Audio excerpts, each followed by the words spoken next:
right, so this lesson is on ratios and proportions. So we did a little bit with cross multiplication. We're going to be doing more cross multiplication in this section. So a ratio, it says if A and B are two quantities measured in the same units, the ratio of A to B is A to B, sometimes written as A over B. Okay, so you can write it with that little colon, or you can say A over B. So it says in order to compare two numbers, you must make sure that the numbers have the same units. Okay, so when I say 39 centimeters to 13 meters, it's easy for you guys to think that 39 is the bigger number, right? 39 is bigger than 13. And a lot of people want to cancel this out and just be like, oh, it's in a ratio of 3 to 1. But it's not, right? So centimeters and meters are not the same. Right, so how many centimeters are in a meter? 1,000. No, not 1,000.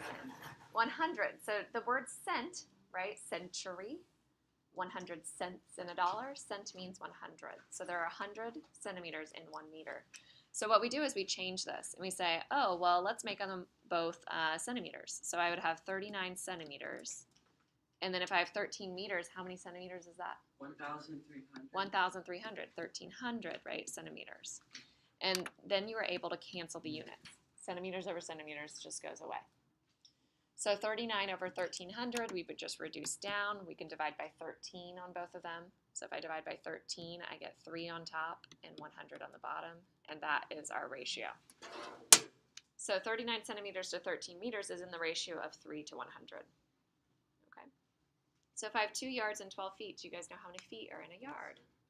There are 3 feet in a yard, right? So 3 feet is equal to 1 yard. So when I change it, I'm going to change everything to feet. So I'm going to say, okay, there's 12 feet, and then 2 yards is going to be 2 times 3, 6 feet. Yep, so your feet cancel, and you get 6 over 12, which is 1 over 2. So it's in the ratio of 1 to 2. 2 yards is half of 12 feet, right? All right, so same thing for milliliters and liters.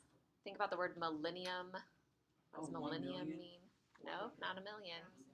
1,000, it means 1,000, right? So a milliliter, there are 1,000 milliliters in 1 liter. I always think back to the measurements. If you guys think about not a yardstick, but a meter stick, so think about a meter stick. There are 100 centimeters on that meter stick, but how many millimeters are inside of a centimeter? Do you guys know? Yeah, there's 10 inside of a centimeter, so that means that there's going to be 1,000. I know you guys keep saying there's a million. There's not a million. A milliliter, so milli means 1,000. So there's 1,000 milliliters in 1 liter. So if I change this all to milliliters, we write M, and then we do a capital L for milliliters. There were 50 milliliters on the top, so what does 2 liters become? How many milliliters? 2,000 milliliters, right? So we have 50 over 2,000, so we can at least divide by 10. Do you guys remember how to divide by 10? You just take off a 0 on the ends. So we have 5 over 200. Can it go down any more? Yeah. Yep, and if you divide by 5, you get 1 over 40. So 1 over 40 is our answer. So the next ones are the same thing. They're just written a little bit differently. So it says 4 days to 30 hours. So 24 times 4 is 48 times 2 is 96. So how many hours are in a day? 24. 24. So we're going to change our days to the smaller unit, to hours. So 48. So 48 would be 2 days. So what's 4 days?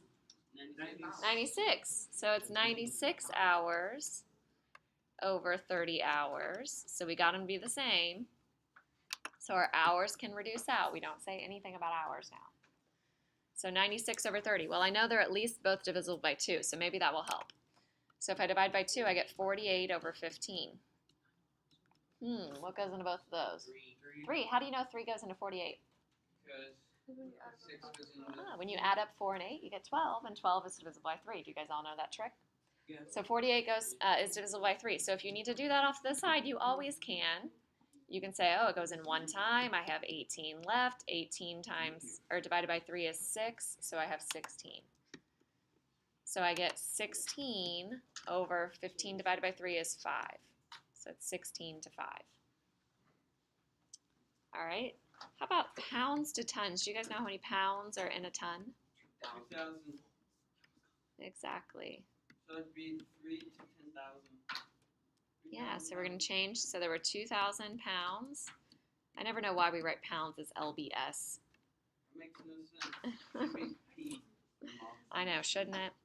All right, so I have 3,000 pounds.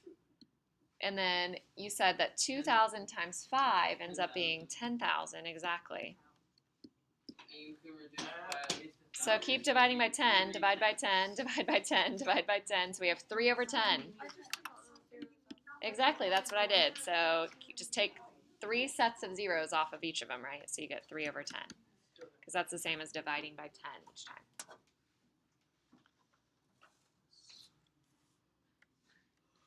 I think I've told you guys the story about how I was terrible with gallons and quarts and so on in 5th grade. You guys remember that? So my husband is a 4th grade teacher, and finally he explained it the best that I think anybody's ever explained it. So he said that, let me draw a stick person. Oh, quarter? So think of the body as being a gallon, right? Inside that we have 4 quarts, or 4 arms and legs, right? So we have a quart, a quart, a quart, and a quart. And then inside every single quart we have, so move your arm, right? So this guy has an elbow right here, and we have a pint and a pint. So there are 2 pints in every single quart. And then his head is the one. I was like, oh, why didn't anybody teach it that way to me? All right, so I have quarts. When it comes to quarts and gallons, how many quarts are in a gallon? 4. So this changes to 7. Well, no, let's change the gallons into quarts. That way we don't have any fractions. So let's change this to quarts. So how many quarts is 7 gallons? 28, right? We multiply by 4, and then 3 quarts. So our answer is 28 to 3, 28 over 3.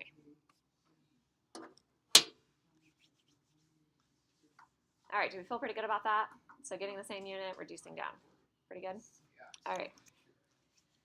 So here's a geometry application. So it says the perimeter of the rectangle ABCD shown below is 32 inches. The ratio of AB to BC, so AB is this length right here, and BC is this length right here, is in the ratio of 3 to 5. Now, does that mean that I have 3 and I have 5 for my lengths here? No, because I would have 3 and I'd have 5 for these lengths. And when you add all those up for the perimeter, that perimeter would only be 16. It doesn't work, does it? Yes, what do you think? If you multiply by 2, good, then you get a total of 32. Does that make sense? So what we do when we see something that's in a certain ratio of 3 to 5 is we first rewrite as 3x to 5x. Because it's been reduced by something. It could be 30 to 50, it could be 6 to 10, it could be 9 to 15, right? We don't know what it's been reduced by. So what we do is on our rectangle, we write it as 3x and 3x, and 5x and 5x. And then we write what we're dealing with. So we say, oh, the perimeter is 32 inches, so we have an equation. If we have 3x, 5x, 3x, and 5x, and we write the perimeter, So it'd be a 10 to 6 ratio. No, which is still 3 to 5, right? Yeah, but the 10 to 6. dimensions would be 10. Yeah, so I end up getting 8, let's see, 8x plus 8x, so 16x equals 32. And you get what it has been reduced by. So this is what we reduced by.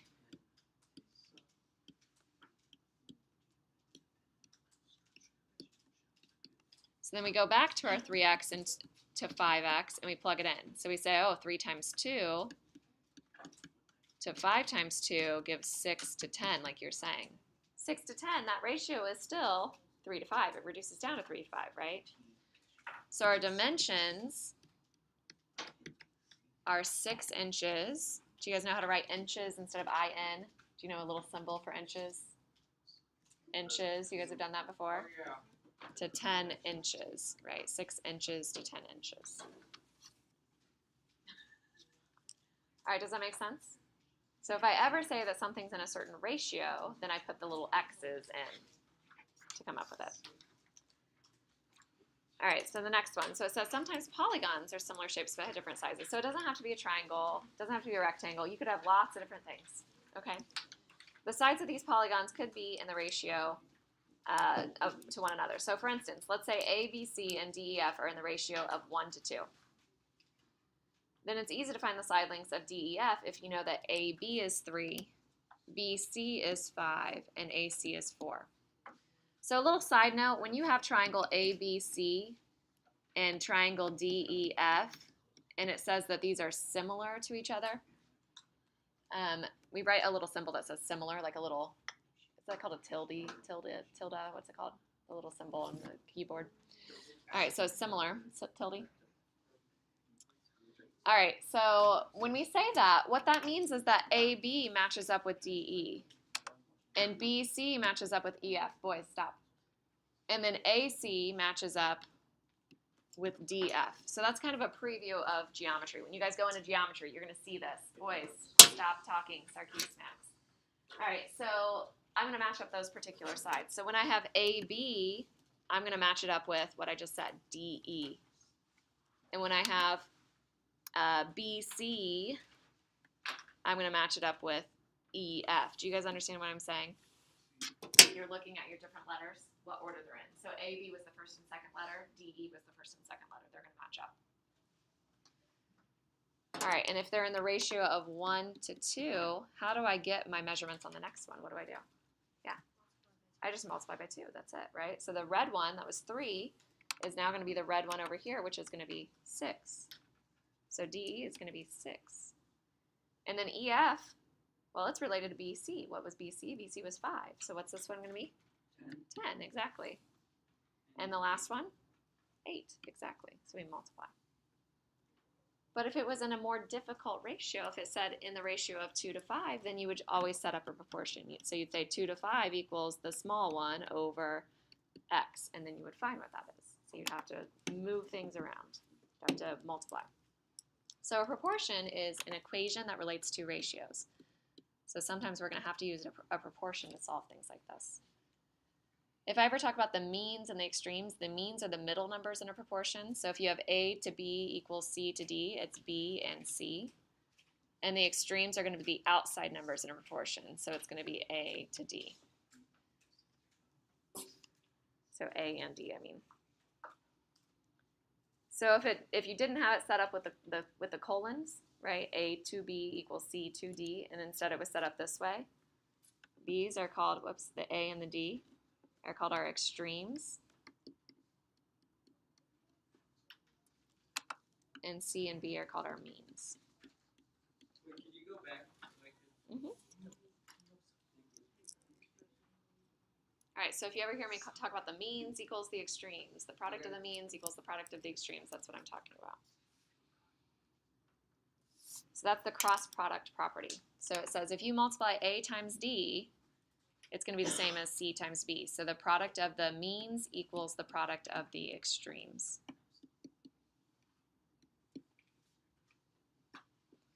And then the reciprocal property, it says if two ratios are equal, then their reciprocals are also equal.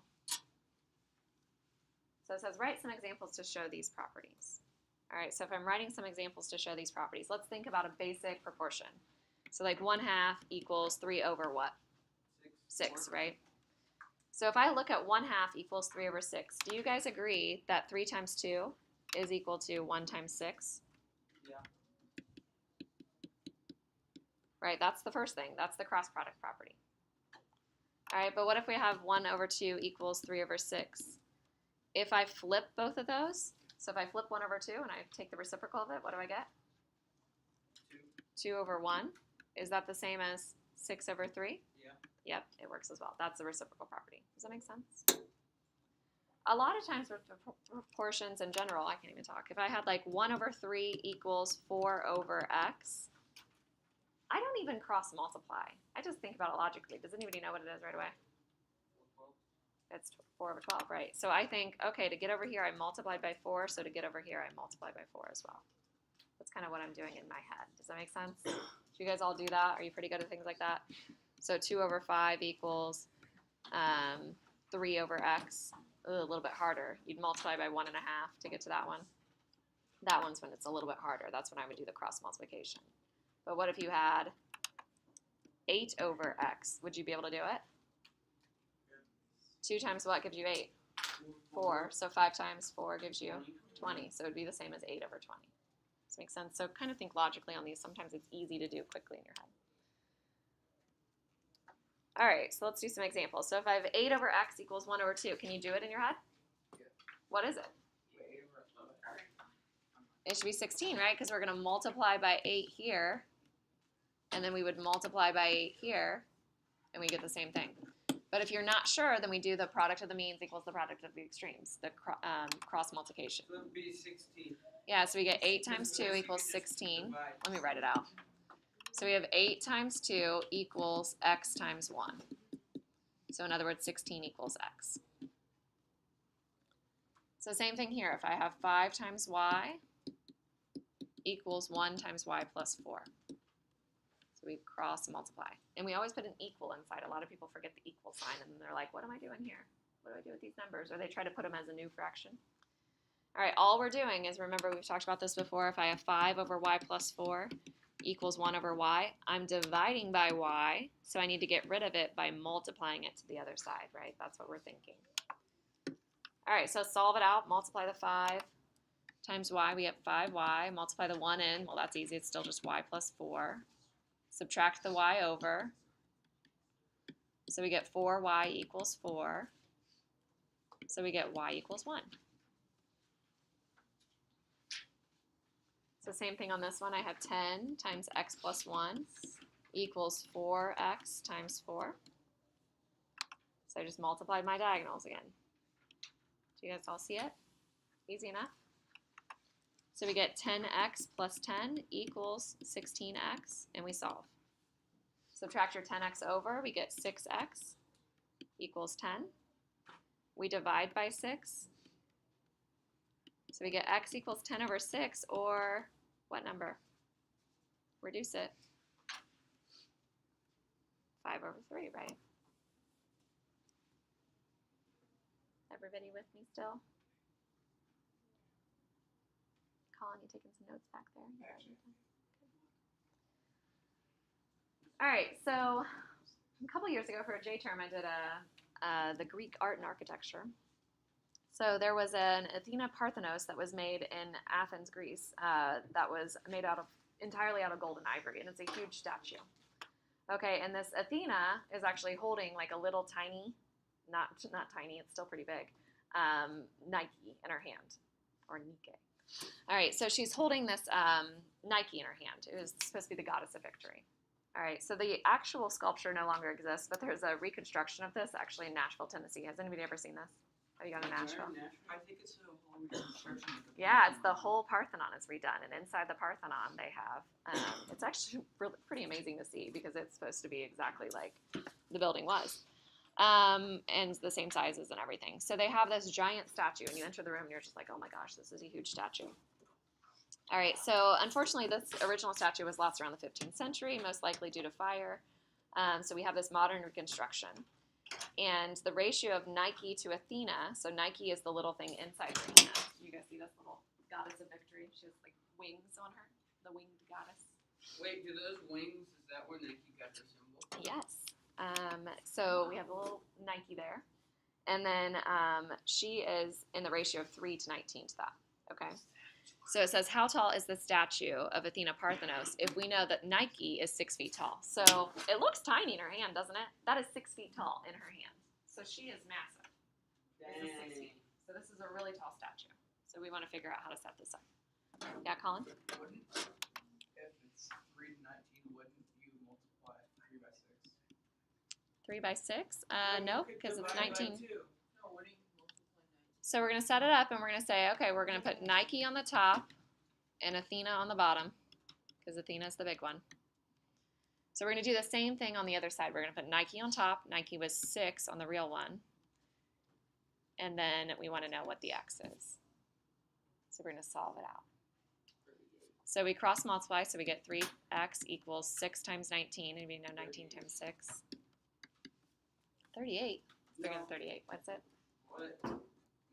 But for 19 times 2, 6 over 38. Oh, I see. So you're leaving it as 19 times 6, and that's a great idea. So let's do it. So we have 19 times 6, and we're going to divide by 3, right?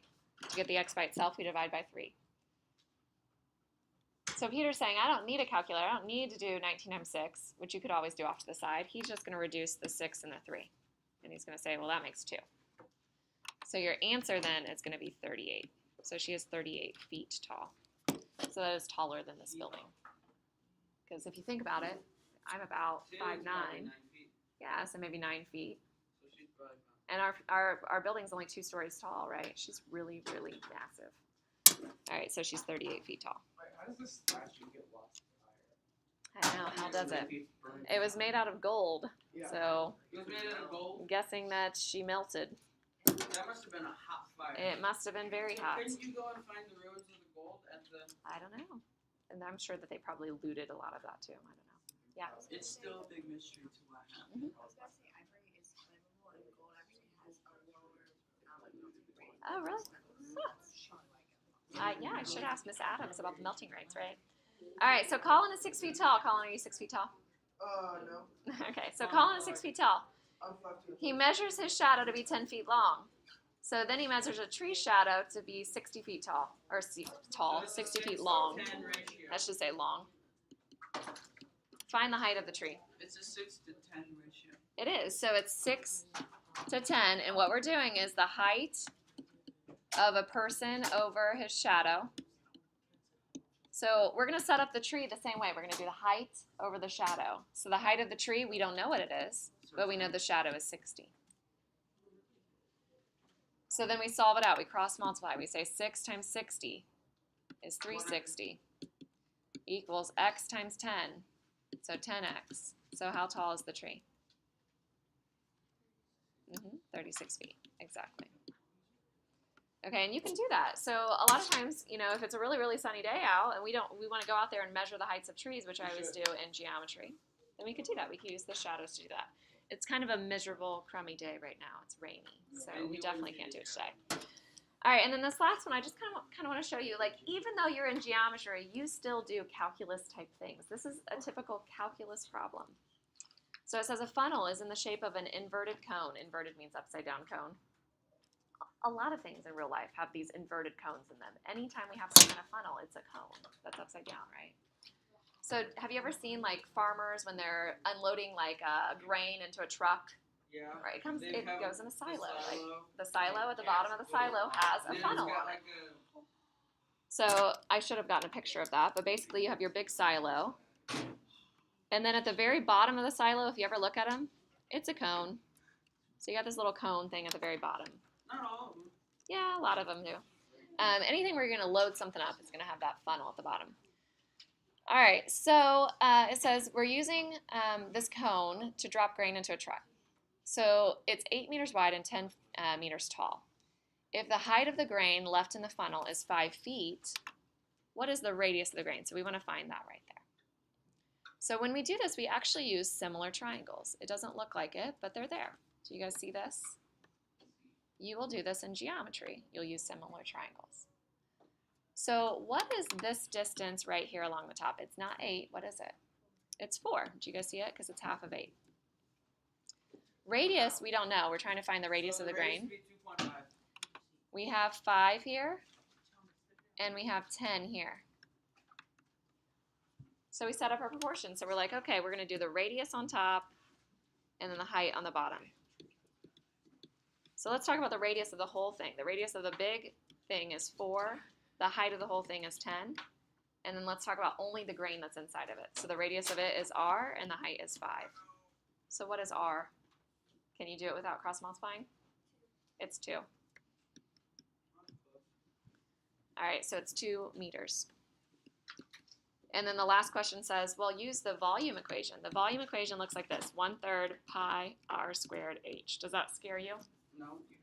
There's a pi, there's an r squared. It's kind of scary. All right, so get your calculator out. Your calculator actually does have a pi button, so you don't have to use 3.14. You can use the pi button. And we're trying to find this volume of the grain. How much grain? It's kind of important because if you're putting it into a truck, you want to make sure that it can hold it in the truck. Just put as much as you can. Put as much as you can, right? Find out how many trips you have to make. How much is it going to cost you to transport it? So we have volume equals 1/3 pi. Our radius is 2. We're squaring it. And then we're multiplying by the height of the grain, and the height of the grain was 5. So this is the grain only. Sure. All right, so 2 squared. So what's 2 squared? 4. So this becomes 4. We do our order of operation. So I have 1/3 pi times 4 times 5, and we just put it all into our calculator. 20. Mm-hmm. One of the batteries in my calculator is about it. That's fine. Can I use my phone instead, or? Yeah, you're fine. So it'd be like 20.94395, blah, blah, blah. It goes on forever because we multiplied by pi, right? What would our units be for volume? Any guesses? Cubed? Meters cubed, exactly. That would be our answer. So even in Algebra 1, you guys can do things that we would do in AP Calc. Wait, can you Amazing. I was paying attention. You didn't write what down? All of that? Yeah, so I'll keep it up.